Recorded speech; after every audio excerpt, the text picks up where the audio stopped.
Pernah nggak kamu ngerasa meskipun kamu cuma duduk diam di kamar, otak kamu rasanya berisik banget?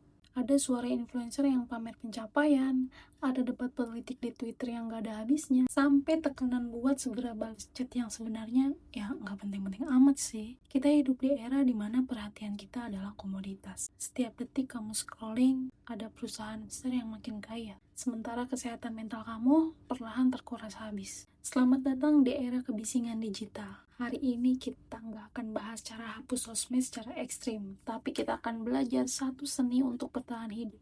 Digital minimalism. Cara biar kita tetap waras di dunia yang makin gila. Dulu tantangan manusia adalah kekurangan informasi. Sekarang tantangan kita adalah kebanyakan informasi. Masalahnya, otak kita itu nggak didesain untuk menerima ribuan stimulasi dalam 1 jam. Kenapa kita susah berhenti? Ya, karena aplikasi di HP kamu dirancang dengan ilmu psikologi yang sama dengan mesin judi. Kamu nggak tahu kapan bakal nemu konten lucu atau berita heboh. Jadi, kamu terus-menerus scrolling. Efeknya apa? Brain fog, susah fokus, gampang cemas, dan perasaan konstan kalau kita itu kurang. Kita jadi penonton di hidup orang lain, tapi lupa jadi aktor di hidup sendiri. Apa itu digital minimalism? Digital minimalism itu bukan berarti kita jadi anti teknologi atau pindah ke hutan. Cal Newport, orang yang mempopulerkan istilah ini, bilang digital minimalism adalah tentang menggunakan teknologi untuk hal-hal yang benar mendukung nilai hidup kamu dan dengan tenang mengabaikan sisanya. Ini bukan soal mengurangi, tapi soal memilih. Kita bukan lagi diperbudak, tapi kita yang pegang kendalinya.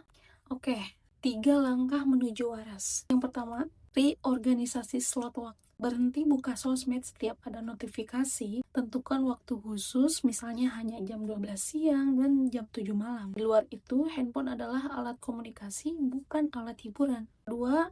Matikan notifikasi sampai.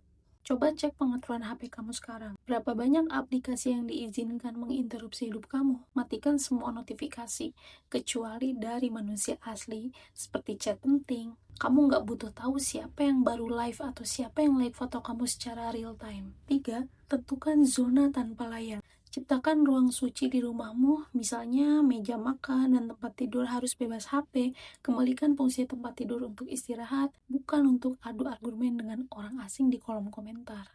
Awalnya pasti bakal terasa aneh, kamu bakal merasa bosan, merasa tertinggal, tapi di tengah kebosanan itulah kreativitas muncul. Di tengah kesunyian itulah kamu bisa benar-benar mendengar suara pikiranmu sendiri. Dunia akan tetap berisik, terlepas dari kamu ikut berteriak atau tidak. Jadi, daripada berusaha mengejar suara di luar sana, lebih baik kita fokus merawat ketenangan di dalam sini. Minggu ini aku tantang kalian buat hapus satu aplikasi yang paling banyak menyita waktu, tapi paling sedikit kasih manfaat.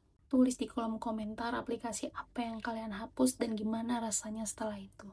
Jangan lupa like kalau video ini membantu dan share ke teman kamu yang kayaknya butuh istirahat sejenak dari dunia maya. Aku Deska, terima kasih sudah menonton dan yuk jadi lebih waras.